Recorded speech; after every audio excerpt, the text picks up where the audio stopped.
His China visit, by all standard, is a high voltage visit.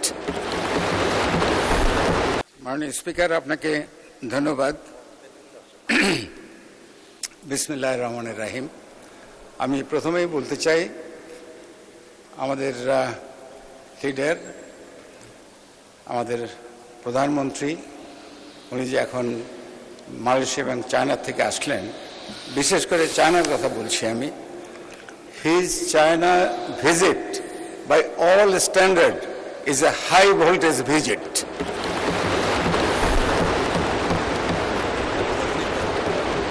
এবং ওখানে নেতৃবৃন্দের সঙ্গে, বিশেষ করে মিস্টার শি জিনপিং এর সঙ্গে ওনার যে আলাপ আলোচনা হয়েছে, যা আমরা টিভিতে দেখেছি, ট্রুলি ড্যাজলিং ডিসকাশন। এবং সেই জন্য দেশবাসীর পক্ষ থেকে, হাউজের পক্ষ থেকে ওনাকে আন্তরিক ধন্যবাদ দিচ্ছি, কৃতজ্ঞতা জানাচ্ছি, এবং we give him A heroes welcome.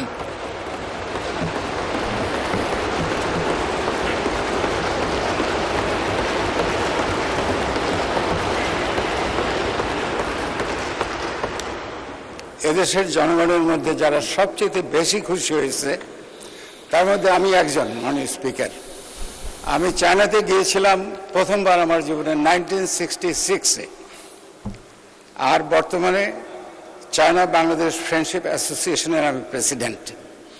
I am very very proud of this visit.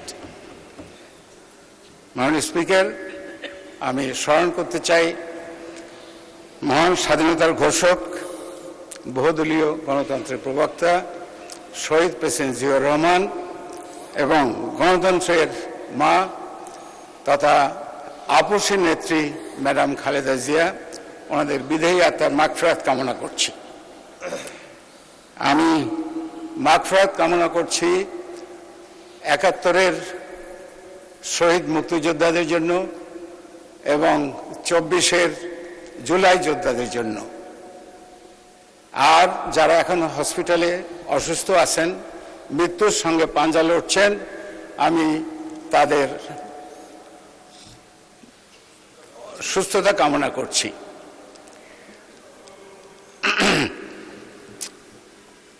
মাননীয় স্পিকার, আমি ধন্যবাদ দিচ্ছি আমাদের মাননীয় প্রধানমন্ত্রীকে, যিনি আমাকে আজকে এখানে দাঁড়িয়ে কথা বলার সুযোগ করে দিয়েছেন। আমি ধন্যবাদ দিচ্ছি আমার এলাকার জনগণ, আবাল বৃদ্ধ বনিতা, যারা ১ লক্ষ ভোটের ব্যবধানে ধানের শেষকে জিতিয়ে আমাকে এখানে এই সংসদে তাদের কথা বলার জন্য পাঠিয়েছে। এই সংসদ হলো সেই সংসদ, অনন্য সংসদ, যেখানে বিগত ফ্যাসিস্ট সরকারের আমলে এখানে এমন কেউ নয় যে অত্যাচারিত হয় নাই, নির্যাতিত হয় নাই। আমাদের বিরুদ্ধে মিথ্যা বানোয়াট মামলা, গ্রেপ্তার, হাজত, কারাবাস, গুম, আয়নাঘর ও ফাঁসির আসামি হয়ে আমরা এখানে আসছি। এবং এখানে যারা আছেন, আমার মনে হয় বাংলাদেশের জনগণের কাছে তারা সবাই হিরো। এবং ভালো করে যদি আমরা চারদিকে তাকাই, তাহলে বলতে পারি যে এই হাউস এখন is a gathering of Eagles. সময়ের সাথে সাথে দেখা দেয় নিত্য নতুন প্রয়োজন। রেডি থাকতে হয় প্রতি মুহূর্ত। তাই এলো ইনোভার, যেন আপনি লাইফে থাকেন রেডি প্রতিদিন। Innova, designed for now. Eagle. এবং এই দেশ বাংলাদেশ যাতে ট্রুলি বলা যায় the center of gravity of South Asia. মাননীয় স্পিকার, এই সরকারের বয়স রাফলি 4 মাস। এই 4 মাসে যে কথা বলে নখের কালি শুকায় নাই, নখের কালি শুকানোর আগেই এই সরকার কাবিখা, কাবিটা, টিআর, ভিজিএফ এর বরাদ্দ দিয়েছেন।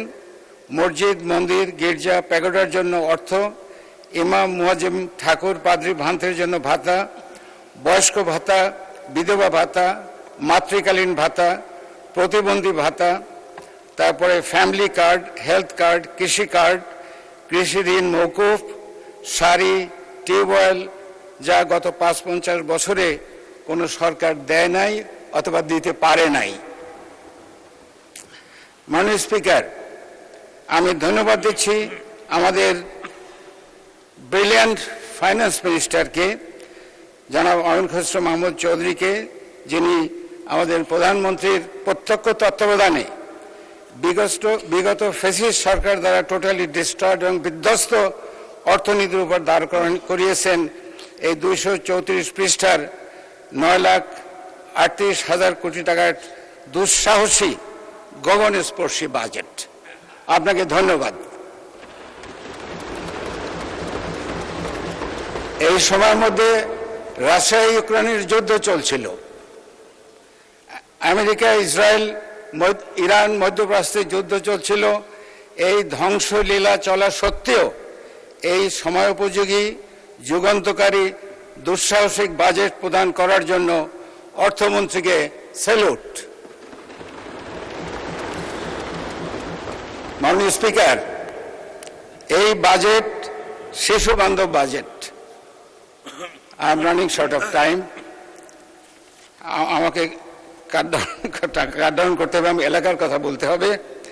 মাননীয় স্পিকার, দক্ষিণ অঞ্চল, বিশেষ করে পটুখালী অনুন্নত এলাকা, এবং শহীদ প্রেসিডেন্ট জিয়াউর রহমান এই এলাকার উন্নয়নের জন্য সেই পটুখালী ডিস্ট্রিক্টে তার নিজের জেলা উনি ডিক্লেয়ার করেছিলেন, এবং তারপরে ম্যাডাম খালেদা জিয়া যখন ক্ষমতায় ছিলেন তখন বাংলাদেশের 64টা জেলায় অনেক জেলায় উনি যেতে পারেননি, কিন্তু পটুখালীতে উনি তিনবার গিয়েছিলেন এবং পটুখালীর উন্নয়নের জন্য উনি কখনো কোনো বাজেটে না বলেন নাই। আমরা অত্যন্ত কৃতজ্ঞ। যাই হোক, উন্নয়নের জন্য যে কথাগুলো আমি বলবো, সময় খুব কম, সেজন্য আমি একটু তাড়াতাড়ি পড়ে যাচ্ছি।